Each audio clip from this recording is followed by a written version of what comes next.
A few of you may have heard that I went up to San Luis Obispo a weekend or so ago for my cousin's wedding. And I've got to tell you, I had the most incredible experiences on the way up. Normally, when I drive, I'm a pretty crazy driver. I like to go a little bit over the speed limit, and to keep things interesting, I like to switch lanes periodically.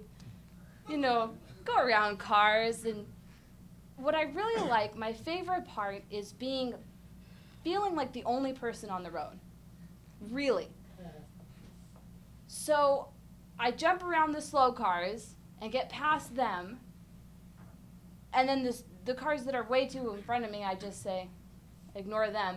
And I get to a point where there's literally nobody behind me and no one in front of me that I can see. It was the most incredible thing. We had the windows rolled down, right on the coast. I could smell the ocean. I could see the ocean. It was gorgeous and beautiful. And I figured, what could possibly go wrong? Well, I haven't had too many crazy experiences driving. Okay, fine, maybe a few.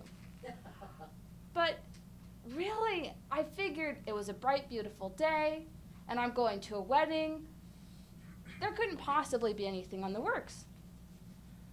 Well, I'm driving about 70, 75, 80, 85-ish, and I see this black car behind me.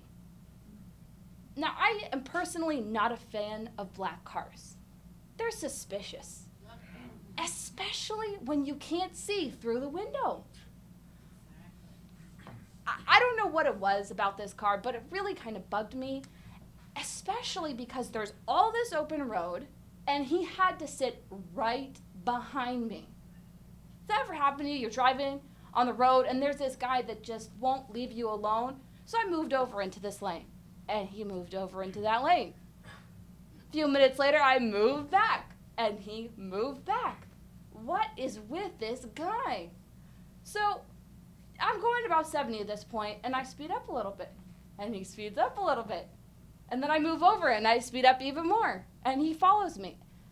This is insane. There's nobody around. People tend to go either 70 or 75, and I can get past them, or they're going super fast, and I can slow down and let them go by. But this guy just wouldn't leave me alone. Now, I told you it was a clear blue sky, right? Well, believe it or not, I started seeing dark clouds. I'm like, this is ridiculous. This guy, the cloud, this is supposed to be a happy, cheerful, good day. And all of a sudden, I hear a thunk, thunk, thunk. What is with my car? I pull off to the side of the road. This guy, thank God he goes by. Okay, good. I'm done with him. So I get out of my car and I'm looking and I see and I discover that I have a hole in my tire. Yay! I'm trying to go to this wedding. The clouds are getting dark and this creepy car I noticed just so happened to pull over just up the road. What is my luck, really? The guy gets out of the car and he starts walking over. And of course, by the way, he's wearing a black suit. Go figure. Black is not my color. I don't trust people wearing black with black cars. Very, very suspicious. Now I see that he goes to his trunk and he pulls out some sort of heavy-looking thing. I'm not really mechanical inclined, so I don't know what it was, but it didn't look particularly nice and cheerful. And he comes back, and he's gonna, and I am assuming he's gonna offer to help me with my problem.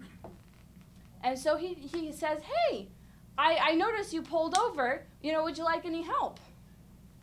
And I'm thinking, I'm all alone. There's nobody else here. And of course, I look at my phone, and I'm way out of range of anybody that could possibly. And lo and behold, it starts to rain. Now, he takes one look at my car and realizes that clearly there isn't anything that possibly can be done about it, considering who knows how far we are away from the closest gas station. And so he very kindly, very gentlemanly, offers me a ride. What would you do?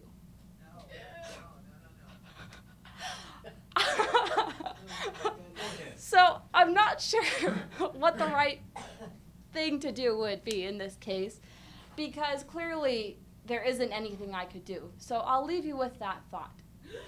What would you do, Mr. Toastmaster?